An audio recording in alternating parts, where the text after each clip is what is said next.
Hello, this is the Dirty Shoes Podcast. Greetings to you.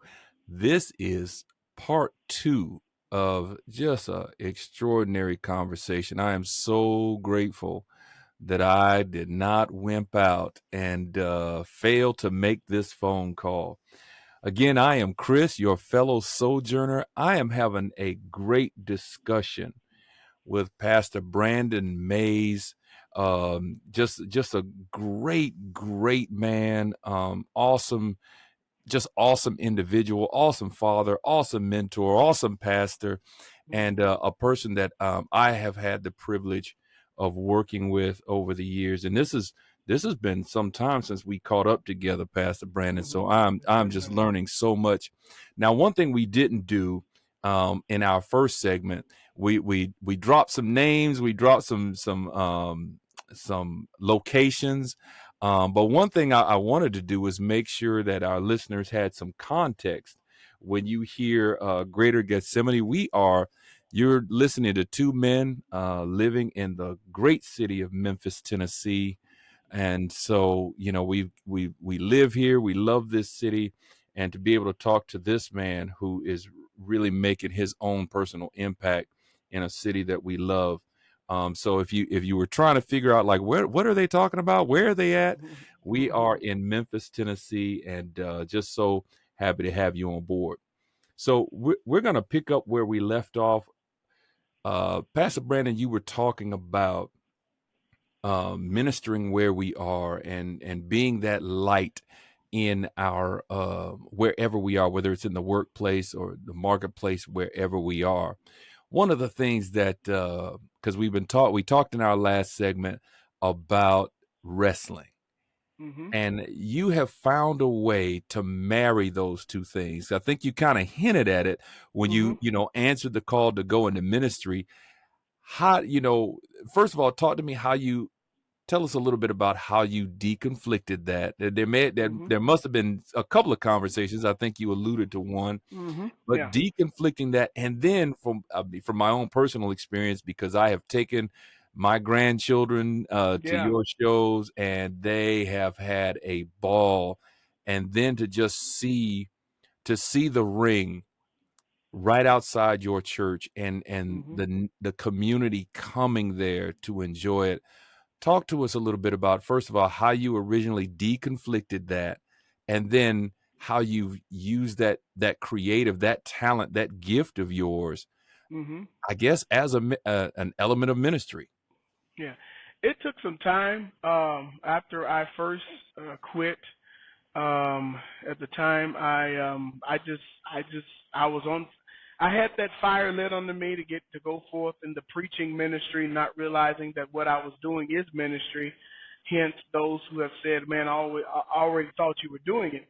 And so, when I started going back around the guys, I would go to the shows and just to see the guys, and I kind of do that now, even in between the times I'm actually active in wrestling. But I would go to the shows and to get the embrace from the guys in the back, man, what's going on, man? How you been? And there's a sincerity of, man, we really miss you being around. And I met a guy I used to wrestle with at the New Daisy Theater. That was another one of our spots on Beale Street where we used to have a lot of shows. And a lot of drinking, a lot of partying, Some would say those are the best wrestling audiences, but this guy, I saw him somewhere. I was working for where we was working for, and I was servicing this company, and he was one of the people that worked for the business. And I was like, he's like, man, he said, dude, he said, I've always wanted to tell you this. I'm like, yeah. He's like, do you remember that time I was telling you I was going through this and that? I said, yeah, I kind of remember that. And he was like, dude, what you told me then, he said, I've since given my life to Christ. I've gotten married, got a wonderful family, man. God is good. And that's something this guy would never say anything about God. And I've gone to other shows. Guys have reached out to me, text me, going through some various things. Hey, man, I need you to pray for me, or man, I'm trying to get this job, or just countless interactions with the guys reminded me it's like that's where I'm supposed to be. And so once I started back again, then I've made drops again since I've gotten married. Because of well, you get too old for this, and you got to start a family, and you got to. So I took a long leave of absence again, and then I thought about it because my wife, she ran track, she played ball, and just like anybody that was in any athletics, just because they don't do it as much as they used to, there's still a love to do it. And so, of course, my wife, and every now she gets a chance, Brother Chris, she'll go to the court and she can hoop too. She's better than me. Wow. And Wow. so I thought about it, and I asked her. I said, "Babe, I said I didn't play football. I didn't play basketball. I didn't run track. I said wrestling is the thing that I did." And I said, I want to go back to it. She said, "Do what you love." And so I went back. And then, years ago, they actually asked me to play the preacher's gimmick. And I was like, oh Lord, no, I would never do that. Oh my goodness, no, I could never. And so 2009, going into 2010, I asked God, and this is the thing I tell people, I ask and pray to God about everything.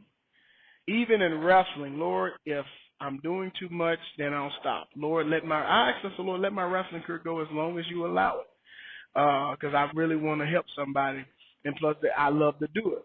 And so I literally felt the okay from God to change my persona to the chosen appointed Reverend Antoine Wise. I used to go by Big C.A. Carnage Antoine.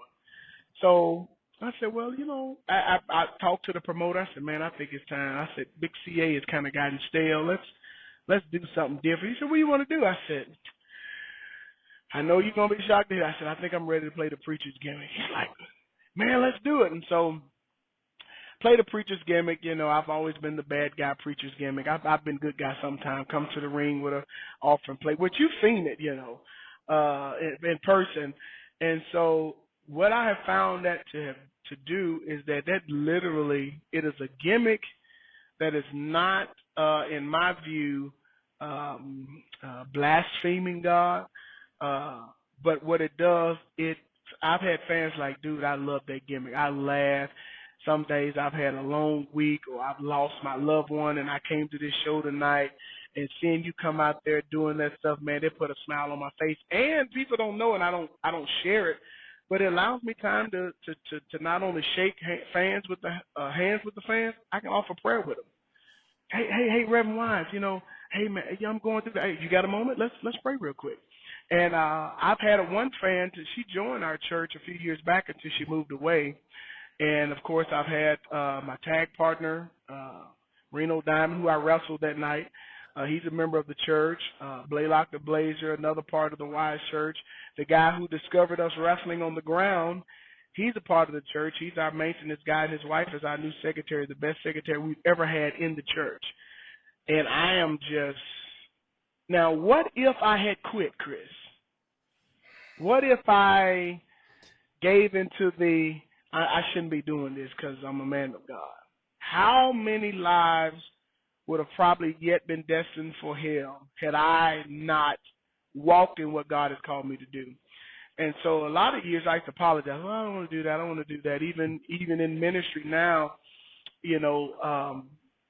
being born apostolic, serving a Kojic church, now pastoring a Baptist church, that's a book in itself.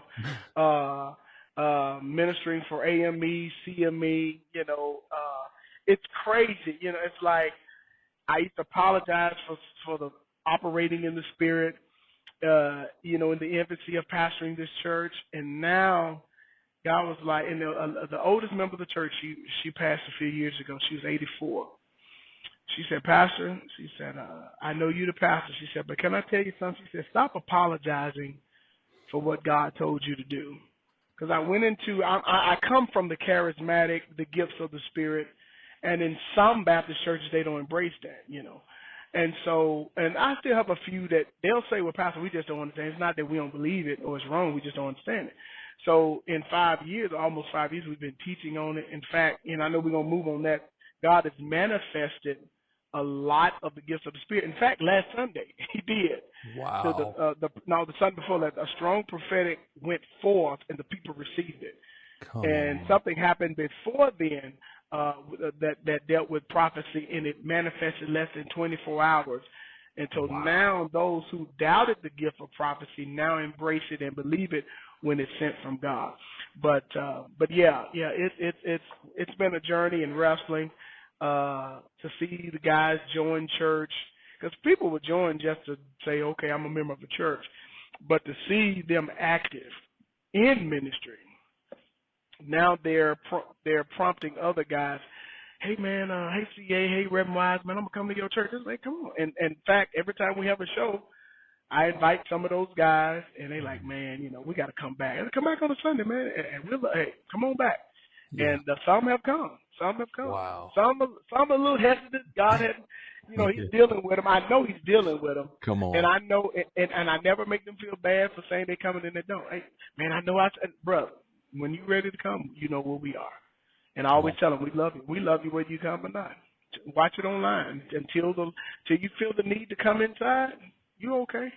No Come pressure. on. Yeah, Come no pressure. on. Yes, Oh sir. man, more nuggets, more nuggets. He's just writing. I hope you're taking notes at this point because this is good stuff, and Yes, and sir. it's just so good to hear. Now, we're talking about um, not taking for granted those seasons, not taking for granted those people that are brought into your life, and Mm-hmm. so here is Pastor Brandon. Now, okay, so not only are you uh, allowing God to use you to pour into other people, to win them to Christ, to Mm-hmm. disciple them. But then there are these opportunities where, there's people brought to you to kind of hold your arms up, Mm-hmm. to Yes. help to serve the ministry, so that it Man. can move forward. And as you said, if I had said no to that, if I had let Mm-hmm. that piece go, Yes. who knows what would have happened in their life, but who knows what would have happened in yours? How much Absolutely. more of a struggle would it have been Man, when you're I'm trying to telling you. move God's vision for your church forward and you're just Yeah. missing some pieces here and there, just Yeah. that Yeah. right administrative person or secretary, just that Yeah. right servant. And but the fact that you were in the right place in the right time and you Mm-hmm. embraced a gift that God has given you. Because I'm gonna segue by making a plug. This man knows what he's doing in the ring, by the way. Because Chris likes wrestling, but Chris likes Yeah. some good wrestling. And Yeah. Pastor Brandon, he's got some pretty sweet mic skills, and he's not too shabby in the ring either. And it's been a while since I've held the heavyweight title, so we're gonna see. I got cheated that last time, Brother Chris. You were there, so maybe this is my opportunity to bring home some gold for a change, so I can add to that collection in the background back there. Come on now, come on Yes, now. sir. So Hey, I'm there for it. we we live in an age where in the word influence is Mm. really heavy. Everyone wants to be an influencer, Mhm. and I think so much of this conversation, Pastor, has kind of navigated around or orbited around influence, mentorship, both being mentored and mentoring others, shepherding others. Mhm. What are your thoughts on that word influence, and what does that mean for you? I mean, you're in the school system, you're teaching, Mhm. you're mentoring and wrestling, you're a pastor. What are your thoughts on what meaningful, real, genuine influence means? Yeah. When you say influence, that scripture comes to mind. I think it's in Galatians. It says, "You ran well. Who hindered you from obeying the truth?" And I've ministered from that passage and many times using the subject, the power of influence. And when the Memphis and Shelby County schools um, made it, set it up to where anybody with at least a bachelor's degree could teach it. My degree is not in education. My degree is in biblical studies. I've actually always wanted to be a teacher since I was in grade school. In fact, Wow. after high school, I started at community college working towards my associates in education. And granted, at the time, I only started school for the wrong reasons. And then, two, college algebra was so difficult for me, still not a big fan of math. I dropped out. And so I tried to go again to another school. Never went the first day. Went to another school. Went one night. Quit again. And it was in 2009, one of the most impactful years in my life. 2009 is when my first pastor passed.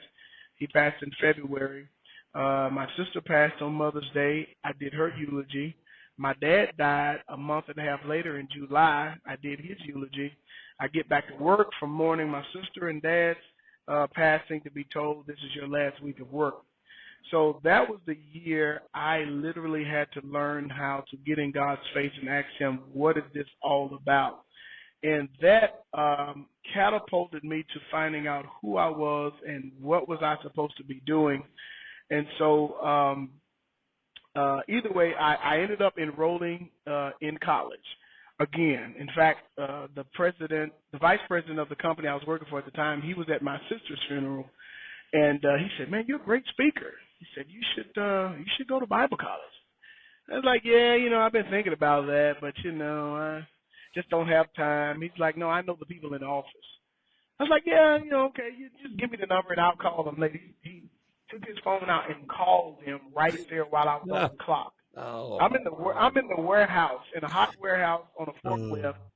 That was nobody but God. He called them. He said, "Come talk to them." Call him and say, "Oh, yeah, this is, from M. Cuts, Memphis Center for Urban Dialogue. Heard you was interested." Yeah. I had a desire to go back to school, and I preached this a number of times, taught on it about faith without works is dead. I talked about what I wanted to do, but I didn't.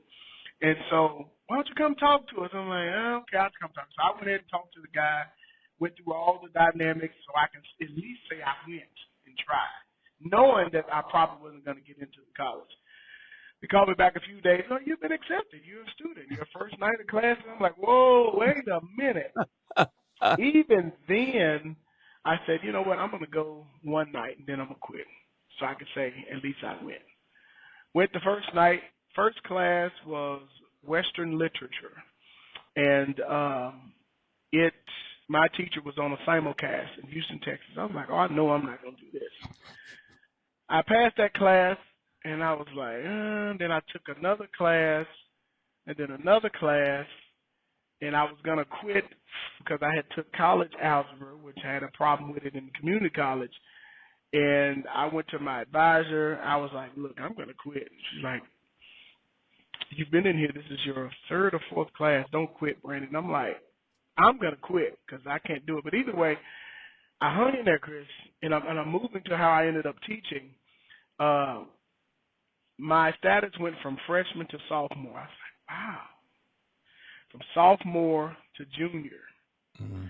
And when it said senior, I just sit in the school library. I was like, I cannot believe I'm a senior in college. So and then I took my last class, and they said, "Okay, you need to go get your cap and gown." Now, I'm the youngest of 9 on my mom's side, youngest of 3 on my dad's side. I'm the first to finish college. Wow. So when I picked up my cap and gown, I'll never forget it. I had that 2010 Chevy Malibu, and I went and sat in the car and looked at that cap and gown and cried like a baby. I did. I couldn't believe it. Could not believe it. So with me having a degree in biblical studies, still was no jobs out there besides ministry. I was like, man, I'm sitting there working hard. Even where we were, I'm like, my degree is so ineffective here. I need, And so I got married, and I graduated in May, got married in June, started a family. I'm like, So I always wanted to teach, but I kind of dropped it off and left it at that. And so I heard that Memphis City School was looking to hire more black males. And it's like, if you have at least a bachelor's with no less than a 2.5 GPA, we'll hire you, we'll help you get your license, so on and so forth. Well, coming from where we were, I was honestly preparing to stay there. Honestly, I was like, yeah, this may be where I may retire. This may be where I hang my hat. And so a cousin of mine was reaching out to my wife, which is his cousin, who's my cousin, my marriage. He's like, see if she wants to teach. I'm like, nah, cuz, doggone well, your cousin do not want to teach no kids. I said, that's something I actually wanted to do. He said, for real? I said, yeah. He said, would you come talk to my principal? I'm like, Here we here it go. is again. Here it is Here we again, Chris. go. We've been talking to God about what we want, and when He presents it to us, it's almost like, whoa, wait a minute. Is this really? Because I've been, my last few years where we were, I was like, something's got to change. Yeah. So, We talked about I, that a couple times. yes, There was yeah. there So, was a, bubbling in your yeah, spirit, like for the next thing. man, yeah. And so I went and met with the principal, and she said, well, I know you're not going to make a decision, but I at least want to, walk you around the school, tell you what I would have you doing. And I was still undecided. My wife said, what are you going to do? I said, I don't know. So I decided to do what I always know to do. Talk to the Lord. I said, now, Lord. And it's almost, Chris, as if He cut me off. He's like, Wow. is this what you've always wanted? Wow. Wow. It was almost as if He was saying, what is there to think about? You're working 9 months out of the year. Yeah. You get every holiday off. You get the whole summer off with pay. You saying you want more time with your family, more time to ministry. What are you? And they're going to send you. They're going to help you get your license, possibly send you to get your master's degree. What is it that you? What are you praying for? And I laughed. I literally did. I laughed. I said, Wow. and I said, you know what? Why am I? This is what I want. And so I turned in my 2 weeks notice. Now I was there 9 years. I was convinced, man, stay another year and make it 10. I said, why? Because I was like, let me stay 10. Let me hit that 10-year mark. But what is it gonna serve Right. if I'm about to leave anyway? Yeah, I get the extra week vacation because I hit 10, but whatever. And so I had a few like, man, go and make it 10. I said, I really feel like I'm missing something if I stay. And so put in my notice. And I tell you, the only regret I have, Chris, is that I didn't do this sooner. Wow. To have made the connections with these students and their parents is man. Because my principal tells me, she said, I've interviewed quite a few for this position. She said, but the Lord told me I was going to get a man, and I'm the only male teacher that actually teaches a whole class in the school. Wow. And to see the students, like when they say dress up as a teacher, to see students who I don't even teach, the boys come in there dressed up with suit, ties, and glasses. I'm like, who are you supposed to be? I'm Mr. Mays today. Come on. I was taken back like, wow, this is wow, man. It just, the only regret is I should have done it sooner. Is it hard work? Yes, but it's so rewarding. It's so rewarding. Wow. I love it, Chris. I mean, we talk about influence. When you see students or you talk to their parents and they say, oh, so you're Mr. Mays. I'm like, yeah. Oh, that's all they talk about. They say you do this and you do that, and you're a pastor, and you're a preacher, and you're a wrestler. And I mean, and I've had a lot of parents like, I'm so glad my child is in your class. I was like, wow. That's it. That's influence that I want to hear. I want to be not famous, as Bishop Jakes once said. I don't want to be famous. I want to be relevant. I want to be effective. That's what it is. That's it. And I think the Lord is doing that. And that's why I don't really see myself career-wise doing anything else. That is however long I'm going to do it, if I'm going to, move from the class to the district, I don't really think I want to move out of the class. And I know teachers like, oh, you just saying that now. I don't think I like being around the students. I don't think I want to move up to district level, even though they say, oh, man, you'll probably be in district in no time. No, wow. I want to be with the kids. I really do. Yeah. That's amazing. You said something that really struck a chord. I want to try to summarize it or capture it as best I can about what would I be missing if I stayed? If I don't know if yes. I don't know if anyone caught that. If you happen to be listening to this conversation, that right there was worth the price of admission alone. Mm, What are you missing right now by being too afraid to staying. take that step? Wow. That's really the And it is theme of a this step. podcast. Yeah, it's Yes. really, taking that first step, um, by faith. Mhm. If by faith, you may not even be a person of faith. I don't know why I don't know why my heart's cry is for that person out there who stumbled across this conversation, Mm. and you're not Mm. necessarily a person of faith, but that right there was worth the price of admission. Where are you in your Mhm. life right now that Wow. you know what it is you're supposed to be doing? You know exactly what that next step is. What are you missing by not going forward and making Mm. that step? That alone, oh gosh, go back and rewind, go back and listen to this conversation, listen to the first segment.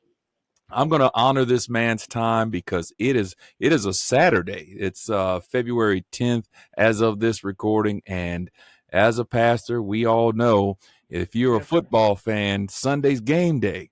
So It is game day. we're gonna honor his time. But one last thing, I do want him to share with us the Faith Church Yes. Challenge. Yes. I Yes. let I definitely want to hear more about that. Well, the Faith Church Challenge, and I'm practicing and rehearsing how I would present it. Peradventure, the opportunities come, so I'll try to make sure I do it briefly. But there are so many social media challenges that have been online. You had the crazy milk crate challenge where people were walking up milk crates to see who can walk to the top. You've had the hot pepper challenge. You've had the light myself on fire challenge. You've had the eating a spoon of cinnamon, and I tried to initiate or launch this years ago, Pastor Chris, and didn't get a lot of feedback from it. Wasn't discouraged because I'm one of those ones that try to observe what I feel God is saying, and I was like, oh, maybe, I thought it was a great idea, maybe it's not, maybe it isn't. And so once I started pastoring, it's been kind of coming on my mind a lot here and there. But the end of last year, God's like, okay, 2024, you got to relaunch this. You're going to have to do it seriously. You're going to get some paraphernalia. You're going to have to create his own Facebook page. I really need you to do this. And I wanted God to give me clarity on the purpose for it. The whole purpose for the Faith Church Challenge is to bring people into the church. And so the Faith Challenge consists of 6 things. Attend weekly worship for 1 month. Attend Sunday school. If the church have Sunday school, attend every Sunday school for 1 month. Attend Bible study for 1 month. Be on time for 1 month. Give your tithes for 1 month. Give an offering or above what you normally do for 1 month. And people like a good challenge, and this is a challenge that's not going to land you in the ER. It's not going to give you a trip to the morgue.